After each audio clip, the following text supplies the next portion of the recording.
Sarah, you're on the Ken Coleman Show. Hi, Ken. How are you doing today? I'm living the dream, and apparently you're doing much better now, I hear. Yes, so much better now. Okay, so this is fun. I want to hear your why I left story, so I'm going to kind of walk you through it, and I may interrupt if it's particularly juicy or I want to get more details. So first, what were you doing? What kind of work were you doing? I was in healthcare administration. And what was your role? Like a front desk patient advocate type coordinator role. Okay, take me to the drama. What happened? Yeah, so I had been there 5.5 years and been promised growth and advancement that whole time.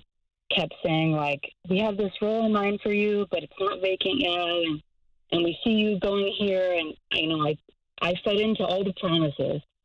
And finally, that person moved on, and it was time for that role to be filled, and I was really excited, and it kind of coincided with my review. And so in my review, my boss said, it's time. You've proven it. We'd love to have you move into this role. Hey, Sarah. Really Sarah, do this for me. Move your phone maybe a little bit closer to your mouth. Yes. Oh, that's Is that better? Oh, stay right there. That's fantastic. Okay. So just repeat that last line. So the position that they kept promising finally came open, and pick it up from there. Yes. Yeah. So it kind of coincided with my review, the timing. So in my review, my boss said, it's time. We'd love to have you move into this role. And I was really excited. I was, ready for that. I was off that Friday. The next Monday I came in. I was pulled into her office with a peer and my manager. And it had come out that the other person was interested too. And it came out in a really ugly way. What do you mean by it came out ugly? In that meeting right there? Yeah, I was. How was it ugly? My character was questioned in that it had come out that I had said so-and-so isn't interested in this role as a means to cut her off from the opportunity. But I honestly thought she wasn't interested. Well, who did you say that to, that she was not interested in the role? My manager in my review. Oh, okay. So the manager's now taking a conversation that happened in your review with her and using it essentially against you. Yeah. Oh, that is ugly. That's awkward. And then she said, you both have to apply. Fine. That's fine. Well, wait a second. So then, before we move on from the ugliness, so did your coworker bring this up, or your manager brought it up that you had said she wasn't interested? It got brought up in a meeting with the three of us. I know. I'm saying, who brought it up in the meeting? Was it your coworker? My manager. Oh, so she just straight out outs you in front of your coworker. You told me that she wasn't interested. Kind of one of those deals. Yes. Oh, boy. Oh, my goodness. Well, it gets worse. Oh, keep going. Let's get to that part. So then my manager opens the position, tells us, to look out for it. Some time had passed since that conversation, so I wasn't actively looking for the opportunity to become available. I figured, and maybe this is my fault, I figured when she posted the job, she would tell me because she knew I wanted it. Right.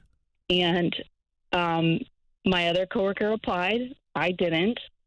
Then my manager closed the job, and then in the same breath came and talked to me and said, I just closed the job, but I saw you didn't apply. Why didn't you apply? And I was so mad. So the reason you didn't apply is you thought you were going to get a heads up, and they just kind of posted it on the internal job board. Yeah. And you weren't sitting there. You weren't sitting around looking for it. No, because it had been months at that point. Right. Oh my gosh. So what did you say to that? What did you say to that? Were you able to speak? Well, I was really shocked and mad, and I pretty much just said, I didn't know that you had posted it. Wow. So then what? And that was that. Well, I went home for the day, at the end of the day, and I was talking to some family and friends about what had happened, and I wasn't really as mad until I talked to everyone else, and then they kind of informed me that that's not how good management behaves. And people who've been in manager roles said, if I knew an employee was interested in a job, I would tell them, So the next day, I worked up the courage to confront my boss because I felt that she had been favoring the other employee. Oh, no question. To get her to get in the position. Right. And so I confronted her, and she just said, I never said in your review that this job was yours. I never made any promises. I've been treating you fairly this whole time. I treat all my employees fairly. She pretty much denied any responsibility or any action in it. Right. And just said, that's the way I post the job. I post it, and you're supposed to be checking. Yeah. Yeah. It's just weird.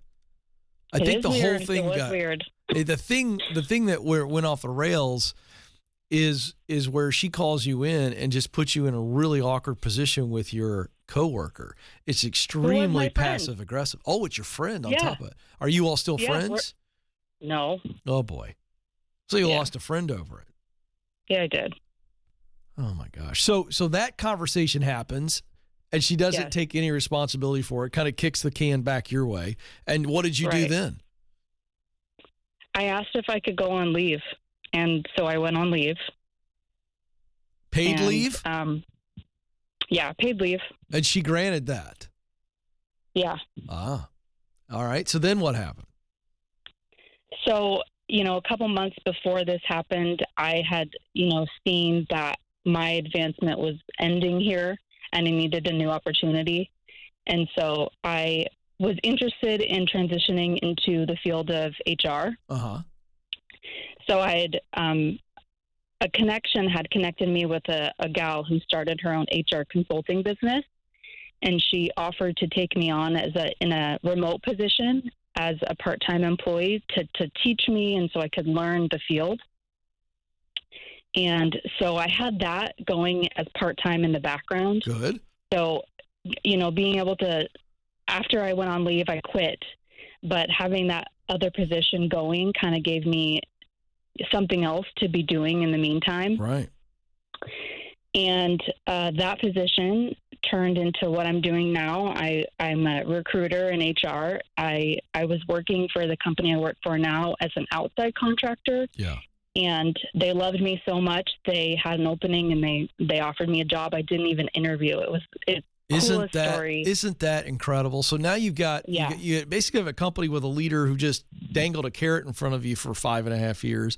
Then you go to work for another company and they automatically promote you without you having to say anything.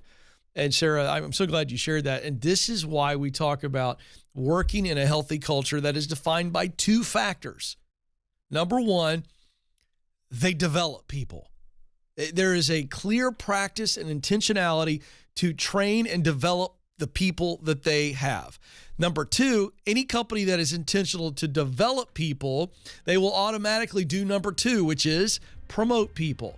Folks, this is not difficult to find out. As you're searching for jobs and looking for a place to land, do the homework. Do they develop people? Do they promote people?